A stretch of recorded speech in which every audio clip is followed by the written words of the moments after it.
The previous tenant of my new flat left a survival guide. I'm not sure if I want to live here anymore. I moved in with my boyfriend yesterday, and we've been together for about 5 years now, and we're old and wise enough to settle down and finally leave our parents' houses. He just turned 24 and I'm 22. He's the love of my life, and his name is Jamie, and I couldn't be happier to be living with him.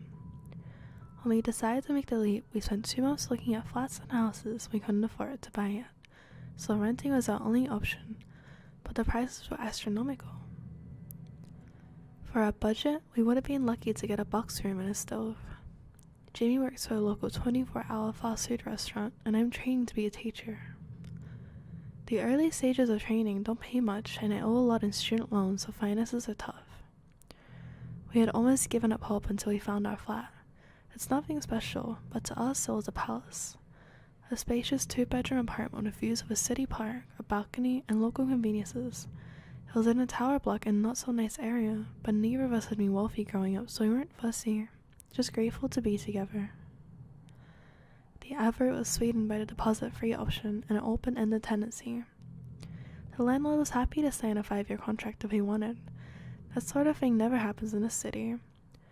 We were told along with no deposit we would also have no inspections, but we would be liable to pay for any damage when we ended the tenancy. I never heard of anything quite like it. We knew that for our budget and our location, we weren't going to get any better. We snapped the place up fast, not even bothering to view it. It felt like our only chance. Move-in day rolled around quickly, and yesterday we got the keys to our first home together. It was such a strange feeling. The day was chaos, and getting our stuff in and up the lift. We were flat number 42 on the 7th floor. The items we couldn't get in, the lift had to be taken up by the stairs by the removal men. I think they were grateful we weren't any higher up, but I still wish we'd be able to give them a better tip. In the evening, we settled down on a second-hand sofa given to us by a cousin of a friend and watched some TV. We smoked cigarettes on the balcony looking at the park, and we fell asleep on a mattress on the floor super early because we had no energy to put the bed together yet. Jamie had work at a hideous time of the morning.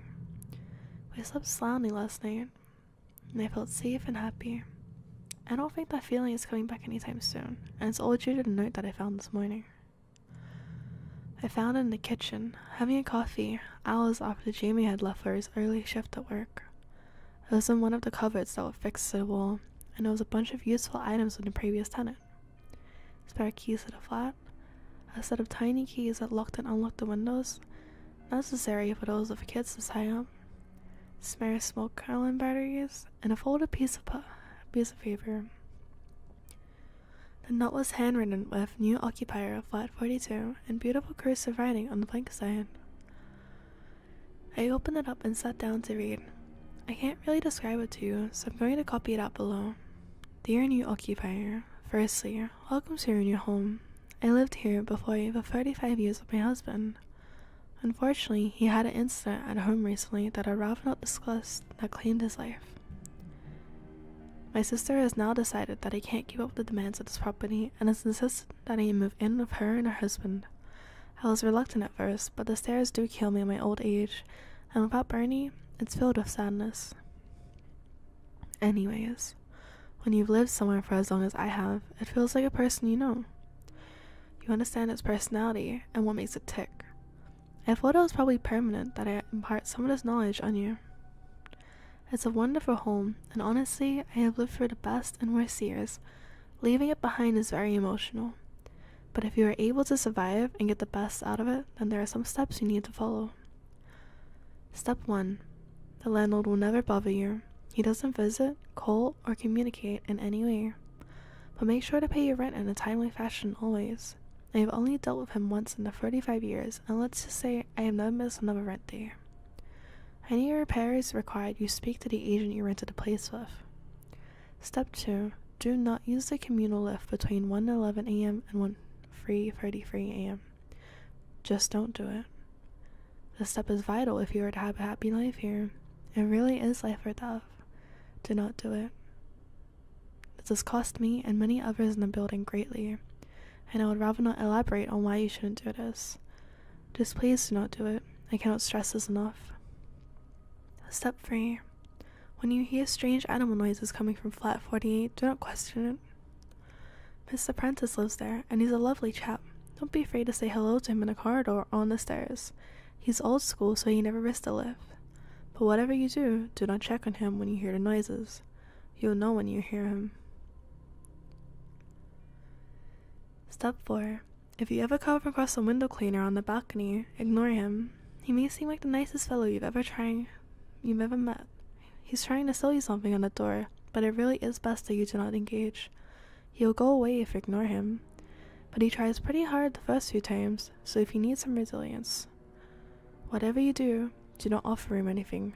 No money, and definitely no hot drink. Step 5. Do not leave food scraps out.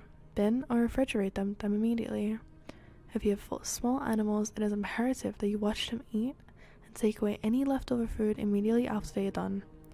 This and Rule 2 go hand in hand, and the things forage all day and seem to really love animal feed. You don't want them in the flat, I promise. You can leave what you want between 1:11 and 3:33 a.m. so you may be able to feed your pets then. Do not communicate with any neighbors who claim to come from flats 65 to 72. These flats suffered a fire in the late 80s that devastated the whole floor. All the residents that died in their homes. The building was mostly council owned at the time, and they never bothered to renovate the flats.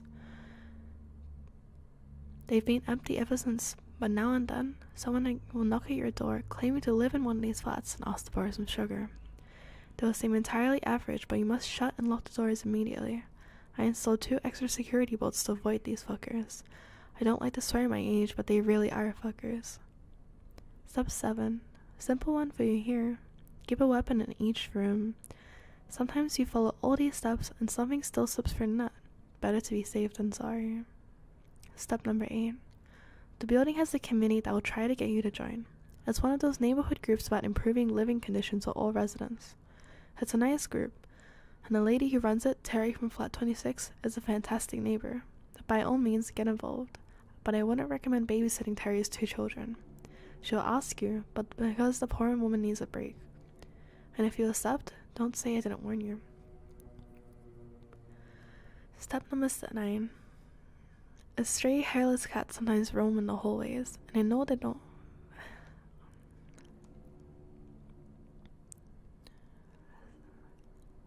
Step number 9. Stray hairless cats sometimes roam in the hallway. I know they're supposed to be a special, expensive breed, but they don't belong to anyone. They're mostly harmless, but do not pick them up. Not unless you see one of those neighbors that claim to live in 65 to 72. Then, grab the cat and lock it inside with you. It'll burn your skin a little bit, but the cats are friendly and I wouldn't want to see them hurt. Step number 10. There is no way to fix a damp patch on the ceiling in the bathroom. Sometimes it will turn to a deep crimson and look quite concerning, but please do not be alarmed. It doesn't drip. It doesn't get any bigger and it's been there for longer than I have. The landlord won't budge on it. According to the agents, I have flagged it many times and even called the police for the first night it changed color. But it was a waste of time for you too, so it's best to ignore it. Step number 11. You can trust the postman. His name is Ian Flanders, and he's been the postman since before I moved in. He has his own key to the main door and delivers post at the door every morning at 8:54 a.m. I can't include everything here, or it would become a novel, but if you have any questions, Ian will help you. And step number 12. Finally, the first few weeks are the worst. You already feel like you made a mistake. I'm sure reading this you already do.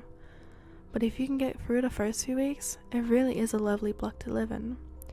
Every property has its quirks, and this one is a little extra special, but you can truly be happy here if you just take my advice. I wish you all the best. I really do. Yours truly, Miss Prudence Hemmings.